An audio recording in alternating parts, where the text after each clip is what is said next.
Здравствуйте, дорогие рукодельницы! Я рада вас приветствовать на своем канале Мир рукоделия и творчества. Меня зовут Елена. В этом мастер-классе мы вяжем с вами жилет, который вы видите на фото перед видео и в превью. В первой части, это вводная часть у нас была, мы подбирали пряжу для вязания жилета без рукавки. Во второй части мы с вами вязали образец. Должны были его отпарить, постирать, отпарить, просушить. И сегодня я вам хочу показать свой процесс вязания без рукавки жилета и что у меня получилось по итогу вязания тела без рукавки. Вязала, значит, я из пряжи кауни. Это 100% шерсть. Моток у меня был, то есть номер пряжи 8/1. Вес мотка был 150 грамм. Остался вот у меня такой маленький моточек. Я его взвесила, 45 грамм остаток. Вязала тело жилета вот по этой схеме. Схема также будет прилагаться в третьей части в этом видео мастер-классе. Вы ее можете посмотреть во второй части видео мастер-класса. Вязала я узор крючком номер 1,5.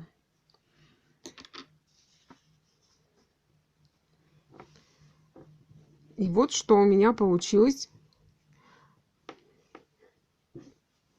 Как выглядит основа, то есть тело жилета сейчас. То есть я сейчас хочу вам показать. Я сделала все замеры. И вот таким образом выглядит основа жилета. Это, то есть, нижняя часть, основная часть. Вверху будем вязать кокетку. То есть в верхней части будет связана кокетка, окат рукава и горловина. Также выполню плечевые швы, и я еще подумаю, буду я пришивать пуговицы или нет. Вот так выглядит узор на вязаном полотне. Сейчас я вам покажу все расчеты мои, и я вот это полотно буду стирать, потом отпарю, и в итоге покажу вам уже в четвертой части. И в четвертой части мы будем вязать с вами, я покажу мастер-класс, как вяжется кокетка жилета. А в пятой части вот уже будем вязать кокетку, и там я посмотрю либо кокетку, либо сразу же покажу мастер-класс, как вязать пройму. Вот таким образом выглядит узор. Это вязаное полотно я еще не отпарила, не постирала. Сейчас я буду его стирать. Стирать я буду в машине при температуре 30 градусов, 800 оборотов. Вручную вещи я не стираю, я все стираю в стиральной машине. Вот так вот, таким образом выглядит узор. То есть он такой вот еще объемный достаточно. То есть петельки все в хаотичном порядке так расположены. Это надо все будет отпарить. И я хочу это сделать. И потом уже буду вязать кокетку. Уже чтобы, когда вот это выровняю вот этот край, я его буду выравнивать. И чтобы переход от тела жилета и кокетки, то есть вот этот переход был плавным и практически незаметным. То есть надо все отпарить аккуратным образом. Но прежде чем отпаривать, я хочу постирать. Стирать я буду средством для стирки шерстяных вещей. Давайте я вам покажу свои расчеты. Я специально для вас подготовила такую табличку расчетов, которая будет тоже в конце видео. Я ее оставлю для общего пользования. То есть это мои расчеты. То есть вот здесь вот я написала То есть это, конечно, все я изложила во второй части мастер-класса, но здесь вот опять же повторилось, что каким образом выглядит раппорт, что цепочку я набирала для вязания 2 раппортов 63 воздушные петельки. После отпаривания пряжу я не стирала, так как она уже у меня была предварительно подстирана, когда я вязала образец. После вязания образца я его отпарила. Вот таким образом он выглядит. Сделала с него замеры. Это тоже все замеры вы можете посмотреть, каким образом я делала во второй части мастер-класса. Видео, ссылочку вы найдете в подсказках и в описании под видео. Ширина образца из 2 раппортов у меня получилось 15 сантиметров. То есть раз раппорт, 2 раппорта, вот ширина 15 сантиметров. В высоту было связано мной 12 рядов. И высота вязаного образца 10 сантиметров. Также я вам здесь написала, из какой пряжи я вязала. И что у меня получилось. То есть основная часть жилета. Это как бы тело жилета. Вот все, что вот у меня связалось на данный момент. Ширина одного раппорта по моим подсчетам 7,5 сантиметров.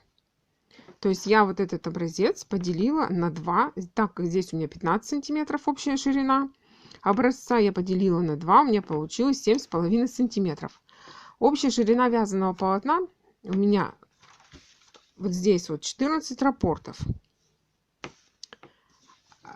Умножила на 7,5 сантиметров, это ширина одного раппорта, у меня получилось 105 сантиметров по бедрам.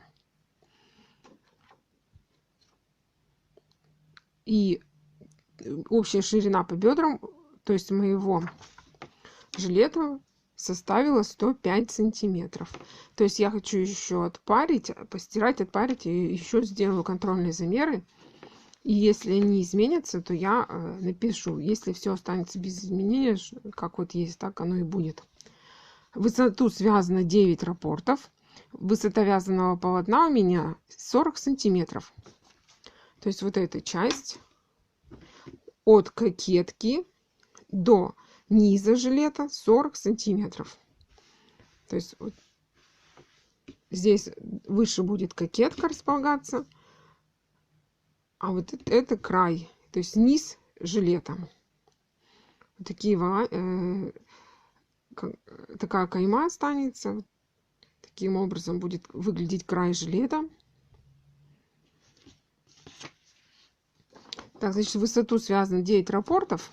И 40 сантиметров у меня в высоту получилось. Итого связано в высоту 54 ряда по схеме. Так, то есть каким образом я высчитывала количество раппортов для жилета? Я измерила линию бедер своих, то есть плюс еще прибавила на свободу прилегание жилета. То есть мне жилет хочется, чтобы он был свободно сидел по фигуре, а не в обтяжку. И я измерила по самой широкой части бедер плюс свобода облегания и поделила на количество, то есть на сантиметры ширину раппорта в вязаном образце. Вот здесь вот я определила ширину. У меня ширина одного раппорта получилась 7,5 сантиметров. И я ширину объема бедер, общую ширину поделила на 7,5 сантиметров и получила количество раппортов для вязания жилета. То есть общее количество раппортов. Вязала я по кругу. И далее я буду вязать до линии пройм тоже по кругу. Потом уже разделю вязание. И я вам покажу, каким образом я буду вязать кокетку и проймы. И также горловину. Следующий мастер-класс у меня будет. Я сниму по вязанию узора кокетки. Сниму его уже на другой пряже, потому что, чтобы вам было, для начинающих вязальщиц, вам было удобно читать схему и смотреть, каким образом я вяжу узор кокетки. Хочу связать на из светлой пряжи, из толстой ниточки, чтобы всем был понятен мастер-класс по вязанию узора кокетки. И потом уже на вот этом уже моем жилете я буду вам показывать, каким образом вывязывается пройма. Пройма и горловина. Каким образом я буду делить на полочки, 2 полочки, спинку, и также сколько раппортов уйдет на формирование проймы жилета. Это вы все увидите в следующих частях мастер-класса. Подписывайтесь на канал, включайте колокольчик, чтобы не пропустить выход новых видео о мастер-классах. Также я делаю обзоры пряжи, распаковки ваших заказов. Все материалы и схемы я оставляю в конце видео, либо есть ссылочки в описании под видео, где вы можете скачать и распечатать данные разработки, наработки. С вами была Елена. Спасибо, что вы со мной. Всем пока-пока. До новых встреч на новых мастер-классах. И не забывайте подписываться на канал и включать колокольчик. До встречи!